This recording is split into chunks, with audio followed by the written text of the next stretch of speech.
सामाजिक वर्गीकरण और विधि व्यवस्था। भारतीय विधि और न्याय व्यवस्था का उद्भव बुद्ध काल में हुआ। पहले कबायली कानून चलते थे जिसमें वर्ग भेद को कोई स्थान नहीं था, लेकिन इस काल में आकर कबायली समुदाय स्पष्टतया 4 वर्गों में या वर्णों में बंट गया: ब्राह्मण, क्षत्रिय, वैश्य और शूद्र। अतः धर्म सूत्रों में हर वर्ण के लिए अपने अपने कर्तव्य या पेशा तय कर दिए गए और वर्ण भेद के आधार पर ही व्यवहार विधि और दंड विधि तय हुई। जो वर्ण जितना ऊंचा था वह उतना ही पवित्र माना गया और व्यवहार एवं दंड विधि में उससे उतनी ही उच्च कोटि के नैतिक आचरण की अपेक्षा की गई। शूद्रों पर हर प्रकार की अपात्रता लाद दी गई। वे धार्मिक और कानूनी अधिकारों से वंचित किए गए और समाज में सबसे नीचे दर्जे में रखे गए। उन्हें उपनयन संस्कार का अधिकार नहीं था। वे यदि ब्राह्मणों और अन्य वर्णों के प्रति अपराध करते थे तो अधिक कठोर दंड पाते थे। दूसरी ओर शूद्रों के प्रति किए गए अपराधों का हल्का दंड होता था।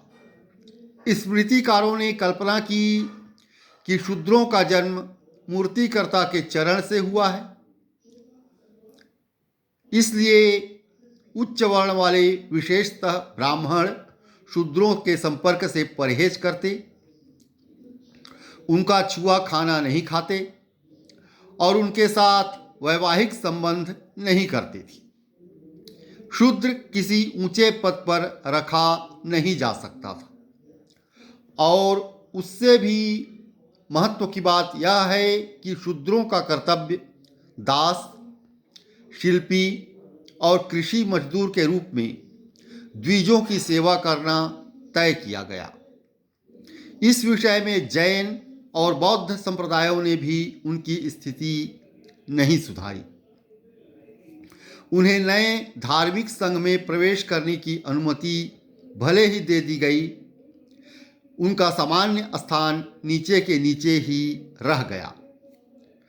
कहा गया है कि गौतम बुद्ध ब्राह्मणों की सभा में गए, क्षत्रियों की सभा में गए और गृहपतियों की सभा में गए, लेकिन इस क्रम में शूद्रों का कोई उल्लेख नहीं है। दीवानी और फौजदारी मामले राजा के प्रतिनिधि देखते थे, जो झटपट कठोर दंड दे देते थे, जैसे कोड़ा लगाना, सिर काट लेना, जीभ खींच लेना आदि।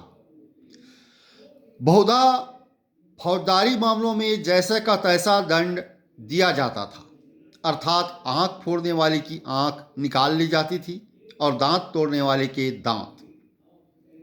ब्राह्मणों के विधि ग्रंथों में नियम बनाते समय विभिन्न वर्णों की सामाजिक स्थिति का ध्यान तो रखा ही गया, उन वैदिकेतर कबायली समूहों के रीति रिवाजों को भी अनदेखा न किया गया जो वर्णाश्रित ब्राह्मणिक समाज में घुल मिल गए थे और जिनकी संख्या विजयाभियानों के फलस्वरूप बढ़ती जा रही थी। इनमें से कुछ देसी कबायलियों की सामाजिक उद्भव कथाएं गढ़ ली गई और उन्हें अपने ही नियमों से शासित होने की छूट दे दी गई। बुद्ध का युग कई कारणों से महत्वपूर्ण रहा। इसी काल में प्राचीन भारतीय राज्यतंत्र, अर्थतंत्र और समाज का अपना वास्तविक रूप निखरा। कछारी इलाकों में, खासकर पूर्वी उत्तर प्रदेश और बिहार में, लोहे के औजारों से होने वाली खेती के फलस्वरूप एक उन्नत अन्न उत्पादक अर्थतंत्र का जन्म हुआ।